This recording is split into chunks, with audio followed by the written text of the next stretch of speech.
Welcome to the discussion. My guest today is Matt Mandrock, the head of U.S. Public Sector at Zoom. Matt, welcome to the discussion today. Jason, thank you for having me. Let me set just a little context for our conversation. Many agencies prided themselves as hubs of collaboration. The open office surge in the early 2010s, we'll remember that. The use of things like industry days to bring vendors and federal buying officials together. These are but just two examples of what agencies thought was impactful collaboration. Then the COVID-19 pandemic struck, and we all entered a new cultural norm when it came to collaboration and communication. Agencies and companies quickly adapted to video communications for staff meetings, for industry days, and providing even telehealth services. Without a doubt, the pandemic's impact on the way agencies communicate internally and externally will be felt for decades. The ease and comfort at which agencies moved to this new online-only approach was both surprising and really a precursor for the future. Agencies found employees were more satisfied and more productive. Citizens found it easier, in most cases, to work with federal offices, and the security of the data and communications was shown to be as rigorous as in-person events. So as we come out of the pandemic, agencies must figure out how to prosper in this hybrid world where communication and collaboration will be both in person and online. For some of the ways agencies can succeed in this hybrid work environment, we turn to Matt Mandrock, the head of U.S. Public Sector at Zoom. Matt, I know we're all a little tired of talking about the pandemic and the impact it's had, but as I mentioned, as we come out of the pandemic, that's really why we're starting to talk about what changes will be lasting. And I think over the last year, we've seen definitely an embracement of change. What are some of your thoughts? What have you seen from your clients from in the public and private sector about this change when it comes to communication, collaboration, work environment, and the like? Great question, Jason. A couple just quick thoughts on the pandemic timeframe. Really, the two things that happened out there were, one is we had to send everybody home immediately, and right now in this same timeframe, we're actually figuring out how do we send people back to work in different environments. You're seeing places that started to open up and close back down because of pandemics, and having solutions out there. Three things, though, I think that got brought to light in this pandemic was one, incumbent solutions were out there, were not scalable to going into a telework environment. The second is work culture changed. So people have the culture of getting in their cars, going to the office, being able to work, come back, get on the road. Now they had to work in an environment from home with potentially kids or others around, and going through that cultural change and people accepting the fact that they had employees at home and working. And the third is cloud solutions like Zoom catapulted this new way of working that people had. Now, people talk about people, process, technology. The fourth component to that is really culture. And you're starting to see this evolution of how government's embracing this is around people-centric workplace. It's not around the workplace is just in an office. That workplace can be anywhere that individual may be. And they're putting in the policies, procedures, and such to actually adapt to that. You bring up the three areas that you saw maybe some of the change that happened. Let me look at the work culture piece, because I think that's the area that I really focused on in my intro, where agencies thought they were a hub of collaboration. They thought they were doing things that were working well. And it's not that they weren't, but the pandemic really forced them to relook at all of these things, but specifically that culture piece.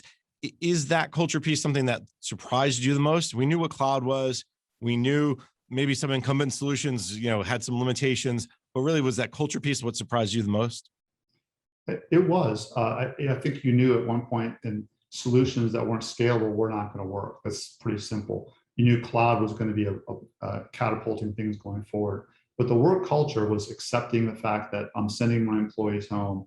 I can't monitor their working if that's what they were doing. Being able to provide them the tools they needed to be productive, who want to be able to work from home. And that work culture changed. We started to see people getting time back in their lives. If I'm commuting an hour and I go into the office, I work and I commute an hour back home, I'm now getting time back on there and I can be just as productive. People felt like in areas where they were working from home, while they had back-to-back meetings potentially around what they were doing, they were actually becoming very, very productive and scaling how they did meetings. We had a discussion in a previous panel where I talked about the 15, 30, 45, and 60-minute meetings, 15 minutes for short decision-making, 30 to make sure that you have a little time to understand something, decisions, and scaling your meeting schedule around that so you can actually get more done during that time frame. I think people have started to embrace, and especially in the workplace and the agencies, how do they fit this new work culture into their policies, procedures, and their recruiting, being able to go out and get the strong talent that they need out there and giving them the platform to do this. If you look out there, 65% of people have said they want to be able to have some type of work from home and hybrid environment. And the government to be able, and government agencies to be able to recruit people to come work there needs to adapt. And we saw this work culture change and adapting, and it's an evolving thing, Jason, that they're working through right now. The other thing we all lose sight of is when you go to meetings, if you're doing it from online video teleconferencing, right? You are not getting up and having to walk to someone's office or going to a conference room. You just shut off one launch and launch another one. And that actually saves a ton of time. And it's people start to enjoy that because they got time back in their day. And I think that's part of that culture change that you bring up.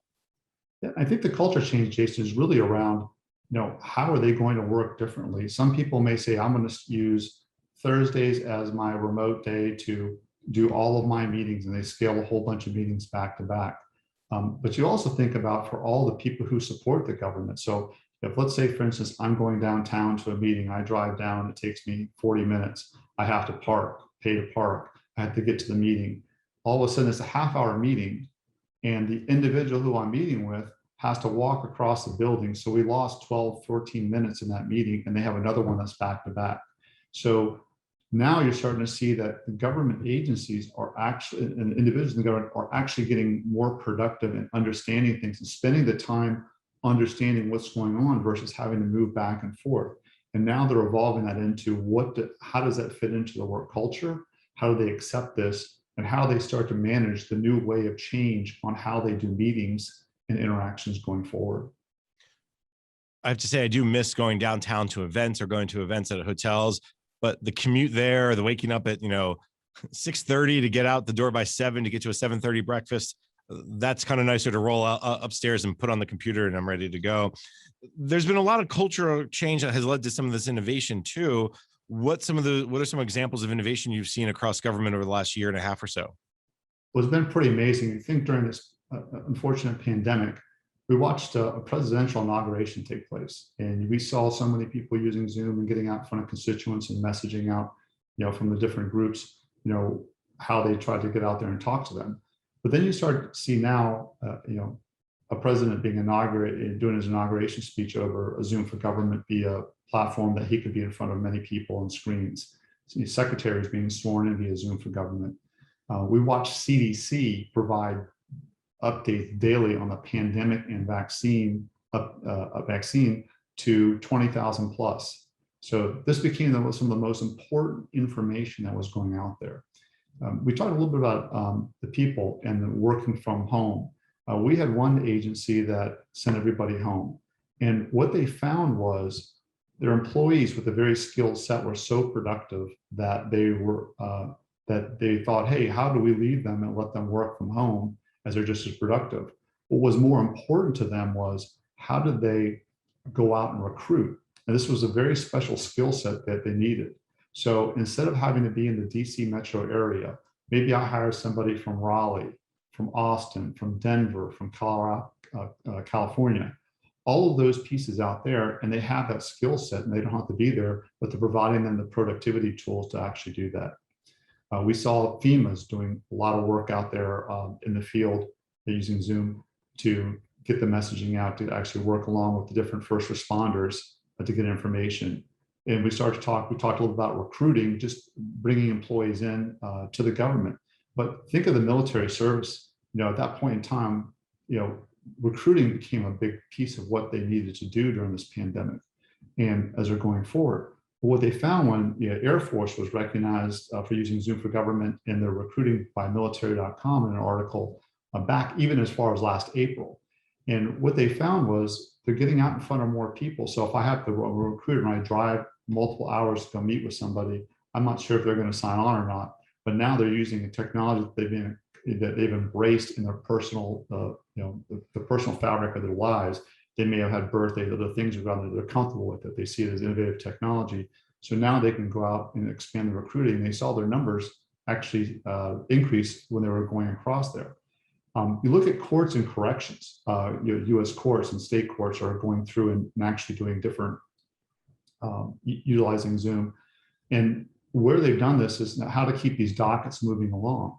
Now you're starting to see the courts looking at these things around how do we take our most critical cases and put people maybe in a courtroom, and the non-critical cases that they can utilize a remote technology solution to actually do that.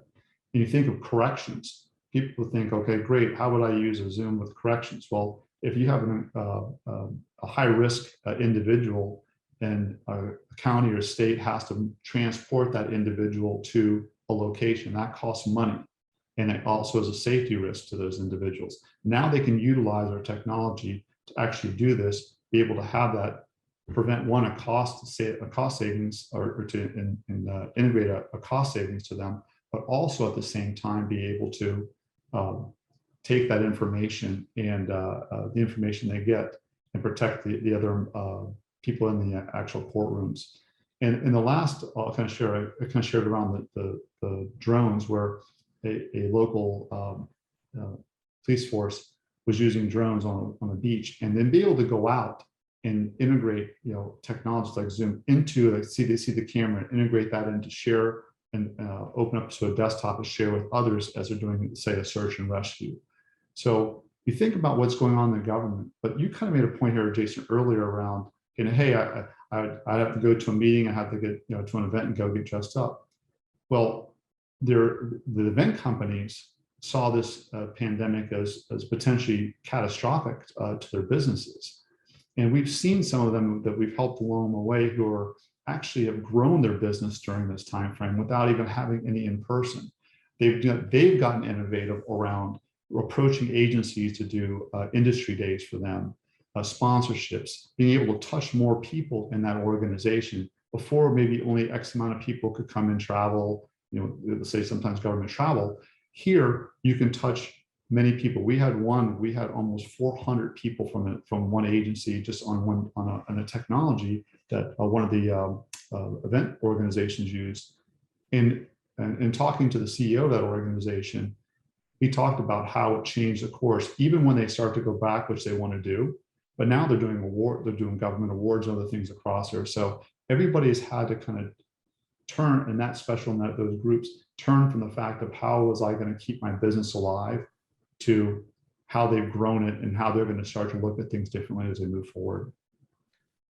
The Navy was famously, I think the head of acquisition at the Navy famously said, I will never do in-person industry days ever again, because they love the online version so much. And I think you're absolutely right. They're drawing people that would normally not be able to go or couldn't afford to go, because it's going to cost money to fly to place X, whether it's DC or somewhere else, to participate. So I think those are all really good examples of some of that innovation that has popped up.